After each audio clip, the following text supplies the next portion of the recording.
नमस्कार दोस्तों, स्वागत है आप सभी का आपके अपने channel Jaipur exotic birds info में। तो दोस्तों, आप लोग कैसे हैं? उम्मीद करता हूं आप लोग बहुत अच्छे होंगे और आपके बर्ड्स भी बहुत अच्छे होंगे। आज का जो वीडियो का टॉपिक है दोस्तों, बहुत ही ज़रूरी है उन लोगों के लिए जो बर्ड्स पालने का शौक़ रखते हैं, जिन्होंने बर्ड्स रख रखे हैं, जो बर्ड्स की ब्रीडिंग कराते हैं या खरीदते और बेचते हैं।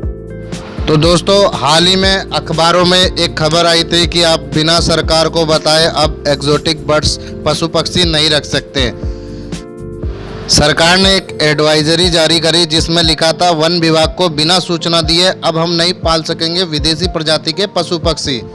तो दोस्तों, हुआ क्या है, पहले होता था कि एक्जोटिक एनिमल और बर्ड्स को वन्य जीव संरक्षण अधिनियम 1972 के दायरे से बाहर रखा हुआ था।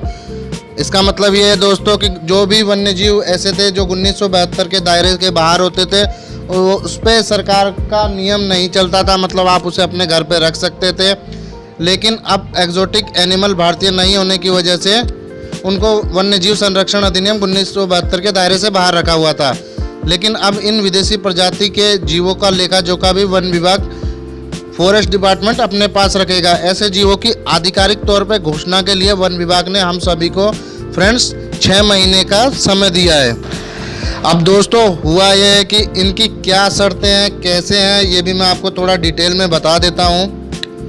राजस्थान में विदेशी प्रजाति के वन्य जीव आयात के मामलों को लेकर वन विभाग ने एडवाइजरी जारी करने का ये आदेश दिया है कि राजस्थान में ऐसे सभी लोग विदेश से आए जीवों को पाल रहे हैं या खरीद फरोख्त का कारोबार कर रहे हैं, उन्हें संबंध में जानकारी वन विभाग के साथ साझा करनी होगी। हाल ही में पर्यावरण, वन और जलवायु परिवर्तन मंत्रालय ने जिंदा विदेशी जीवों को आयात करने की प्रक्रिया को कारगर बनाने को औपचारिक रूप से इसकी जानकारी के लिए एक एडवाइजरी जारी करने के साथ साथ राजस्थान वन विभाग की ओर से एडवाइजरी जारी करते हुए कहा कि राजस्थान में ऐसे जीवों को रखने, पालने, प्रजनन कराने और उनके कारोबार की घोषणा करनी होगी और रजिस्ट्रेशन कराना होगा।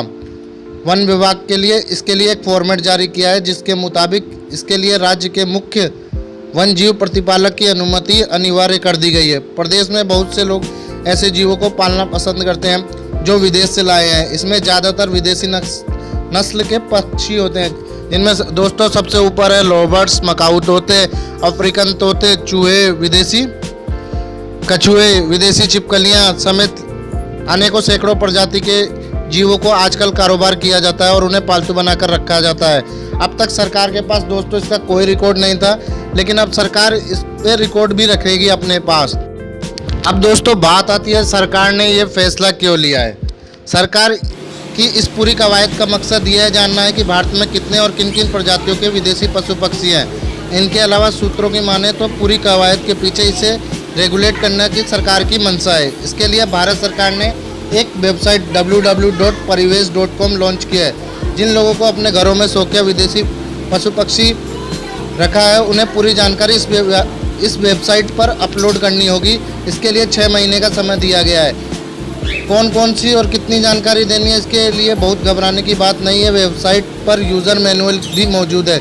इसके जरिए सभी जानकारियाँ लेने के साथ साथ सूचना भी अपलोड आसानी से कर सकते हैं। तो इतना कुछ घबराने की ज़रूरत नहीं है, सरकार के किसी नियम से घबराने की ज़रूरत नहीं है। हमें हमारी सिर्फ जानकारियाँ सारी हमें अपलोड करनी होगी। एक आधिकारिक वेबसाइट है www.parivesh.com, जिसका मैं लिंक आपको अभी डिस्क्रिप्शन में दे दूँगा और आप स्क्रीन पे देख ही रहे होंगे वेबसाइट का लिंक। तो दोस्तों, सिर्फ हमें इसमें हमारा अकाउंट बनाना होगा और हमारे पक्षियों की डिटेल डालनी होगी कि हमारे पास कौन से बर्ड्स हैं, कितने हैं, उनकी फ़ोटो के साथ में अपलोड होगा और उसकी सारी डिटेल्स हमें डालनी होगी। इसके बाद एक ऑनलाइन सर्टिफिकेट हमें मिल जाएगा। इससे पहले दोस्तों एक अधिकारी इनको चेक भी करेगा। तो दोस्तों, आगे अभी तक तो इतनी ही इन्फॉर्मेशन जुटा पाया हूँ। आगे कुछ नया अपडेट होता है तो आपको ज़रूर बताऊँगा। तो दोस्तों, आज के वीडियो के लिए बस इतना ही। धन्यवाद।